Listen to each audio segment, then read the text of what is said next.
الشیطان الرجیم بسم اللہ الرحمن الرحیم نحمده ونصلی ونسلم علی رسولہ الکریم اما بعد فاعوذ باللہ من الشیطان الرجیم بسم اللہ الرحمن الرحیم الا ان اولیاء اللہ لا خوف علیہم ولا هم یحزنون صدق اللہ العظیم۔ محبت سے ایک مرتبہ پڑھیے الصلاۃ والسلام علیک یا سیدی یا رسول اللہ وعلی والدیک وآلک واصحابک یا سیدی یا حبیب اللہ۔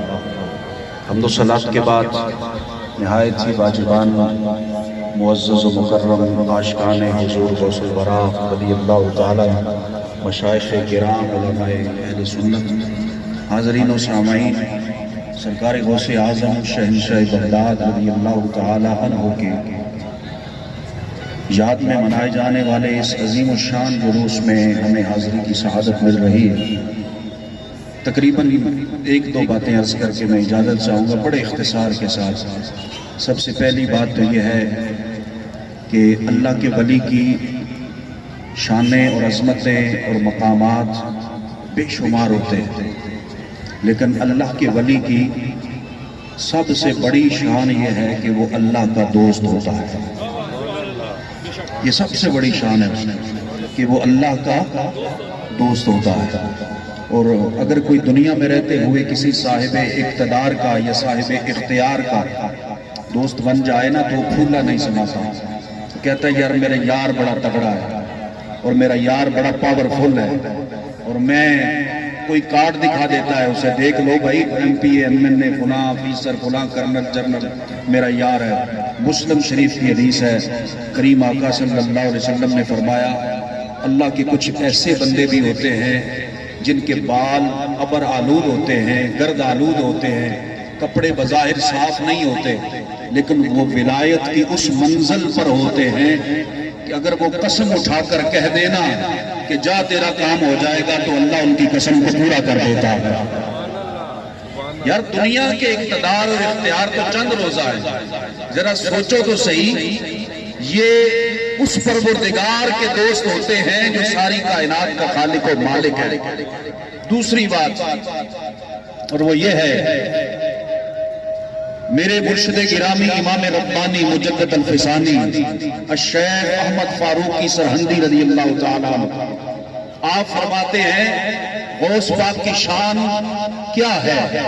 فرماتے ہیں غوث پاک کا مقام اور مرتبہ اور عظمت اور شان اور روحانیت و فیضان یہ ہے کہ حضرت سیدنا علی المرتضی شیر خدا رضی اللہ تعالیٰ عنہ اور سیدۃ النساء العالمین سیدہ فاطمہ الزہرا سلام اللہ علیہ اور حسنین کریمین رضی اللہ تعالیٰ عنہما اور ائمہ اہل بیت کے بعد قیامت تک ولایت تقسیم کرنے کا منصب اللہ نے 11ویں والے پیر کو عطا فرمایا، اور وہ فرماتے ہیں کہ اس وقت تک قیامت تک کوئی ولی منصب ولایت تک نہیں پہنچ سکتا جب تک اس پر بغداد والے پیر کی مہر نہیں لگ جاتی۔ تیسری اور آخری بات، میں اور آپ جانتے ہم چھوٹے چھوٹے تھے نا، سکول پڑھتے تھے تو ہم نے ایک کہانی کے طور پر اپنی اردو کی کتابوں میں پڑھا تھا کہ غوث پاک نے زندگی میں کبھی جھوٹ نہیں بولا، پڑھا تھا نا ہم نے۔ اس وقت کہانیاں، اس وقت سکول کا نصاب ایسے ہوتا تھا کہ غوث پاک رضی اللہ تعالیٰ عنہ سفر پر نکلے تو والدہ ماجدہ رضی اللہ تعالیٰ عنہ نے 40 دینار سی کر دیے قمیص کے اندر۔ ڈاکو پڑ گئے راستے میں، واقعہ آپ سب کو آتا ہے، ڈاکو پڑ گئے، ڈاکوؤں نے تلاشی لی، سارے قافلے کو لوٹ لیا۔ جب سرکار غوث پاک رضی اللہ تعالیٰ عنہ کی بارگاہ میں وہ ڈاکو حاضر ہوا، کہنے لگا بیٹا تیرے پاس کیا ہے؟ لوگ اپنا مال چھپاتے ہیں، غوث پاک نے فرمایا میرے پاس 40 دینار ہیں۔ بھئی کوئی ایسا خدا نہ کرے کسی کے ساتھ حادثہ ہو جائے، یہ ڈاکو کا یا چوری کا اللہ تعالیٰ سب کے مال جان کو محفوظ رکھے۔ اگر کسی کے پاس مال ہو بھی تو وہ چھپاتا ہے، لیکن غوث پاک نے فرمایا میرے پاس 40 دینار ہیں۔ انہوں نے تلاشی دی، نہیں نکلے تو دوبارہ کیونکہ جو پرانی عورتیں تھی سرکار غوث پاک کی والدہ ماجدہ نے پتہ نہیں کتنی محبت سے سی کر دیے ہوں گے کہ میرا بیٹا بڑی حفاظت کے ساتھ بغداد لے جائے تاکہ دین کا علم حاصل کرتے ہوئے انہیں پیسوں کی ضرورت پڑے گی تو یہ اپنی ضرورت کو پورا کر لے. وہ بڑی محبت سے آپ نے چھپا کر کیے تھے. ایک ڈاکو آیا اس نے بھی تلاشی لی, دوسرا آیا اس نے بھی تلاشی لی, اخیر وہ تلاشی لیتے لیتے سارے قافلے کو لوٹ لیا. غوث اعظم رضی اللہ تعالیٰ عنہ کو پکڑ کر اپنے سردار کے پاس لے گئے. کہنے لگے یہ بچہ بڑا عجیب ہے. پہلی عجیب بات تو یہ ہے کہ لوگ مال چھپاتے ہیں, یہ بتاتا ہے میرے پاس 40 دینار ہیں. ہم نے تلاشی لی نہیں نکلے, اب کیا کریں؟ سردار نے پوچھا بیٹا کہاں ہے؟ آپ نے اپنی قمیض کے اندر سے وہ تھیلی جو تھی وہ نکال کر ایسے اس کو پکڑا دی. فرمایا یہ 40 دینار ہیں. وہ چوروں کا سردار حیران رہ گیا. یہ ہے سیرت غوث پاک کی جس کا جلوس بنا رہے ہیں. اس کے افکار اور اس کے نظریات اور ان کی تعلیمات پر بھی ہمیں عمل کرنا ہے. یہ نہیں کہ ہم صرف المدد یا غوث کا نعرہ لگاتے رہیں اور حضور غوث اعظم کی سیرت پر عمل ہی نہ کریں. یہ محبت ادھوری ہے. پکی محبت اس وقت ہوگی جب سرکار غوث پاک کی تعلیمات پر بھی عمل کیا جائے. سرکار غوث پاک نے فرمایا یہ 40 دینار. اس نے پکڑ لیے, پکڑ کر سوچ میں پڑ گیا.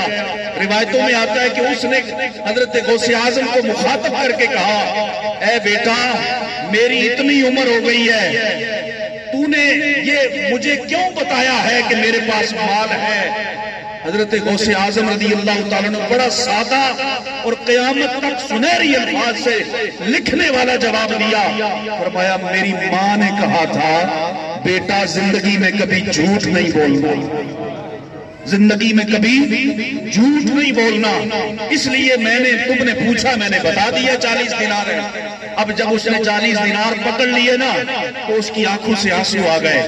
یہ ہوتے ہیں غوث جن کو ساتھ اللہ فرماتا ہے اللہ فرماتا ہے ہم الجلساء لا یشقی جلیسہم. یہ ایسے لوگ ہوتے ہیں کوئی اگر چور بھی آ جائے نا ان کی جو میں یا ان کی بارگاہ میں یا ان کے ساتھ لگ جائے تو وہ بدبخت نہیں رہتا, خوش نصیب بن جاتا. غوث پاک رضی اللہ تعالیٰ عنہ سے کہنے لگا بیٹا مجھے اتنی عمر ہو گئی میں اپنے رب کی نافرمانی کر رہا ہوں, تو کتنا عظیم انسان ہے اپنی ماں کی بھی نافرمانی نہیں کرتا.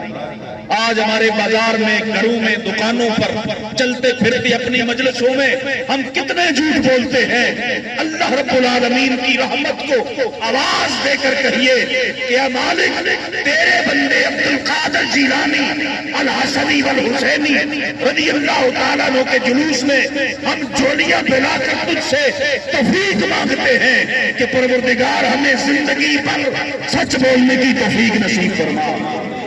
اونچی کہہ دو, اونچی کہہ دو, سچ بولنے کی توفیق نصیب فرما. حضرت غوث اعظم رضی اللہ تعالیٰ عنہ کے اس جملے نے پورے ڈاکوؤں کے جتھے کو توبہ کرا کر آپ کے ہاتھ میں انہوں نے سچی توبہ کر سچی توبہ کی اور وہ سارے کے سارے اللہ کے ولی بن گئے.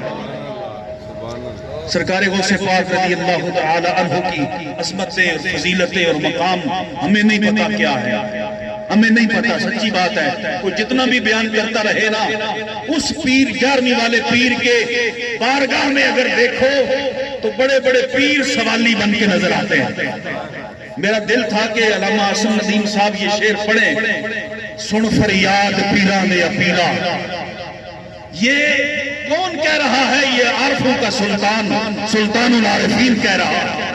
اور میاں محمد بخش عارف کڑی رحمت اللہ علیہ فرماتے ہیں آل اولاد تیری دا ممتا تے میں کنگال زیانی باؤ خیر محمد تائیں صدقہ شاہ جیلانی. اعلیٰ حضرت عظیم البرکت سے پوچھئے, وہ فرماتے ہیں تو ہے وہ غوث کہ ہر غوث ہے شیدا تیرا, تو ہے وہ غیث کہ ہر غیث ہے پیاسا تیرا. جس طرف بھی نظر اٹھاؤ بڑی بڑی آستانوں کے, صرف پاکستان اور ہندوستان کے نہیں دنیا بھر کے آستانوں پر بڑے بڑے پیر اور شیوخ جن کے نام کی لوگ مالا جپتے ہیں وہ بھی یا غوث کہتے ہوئے نظر آتے ہیں.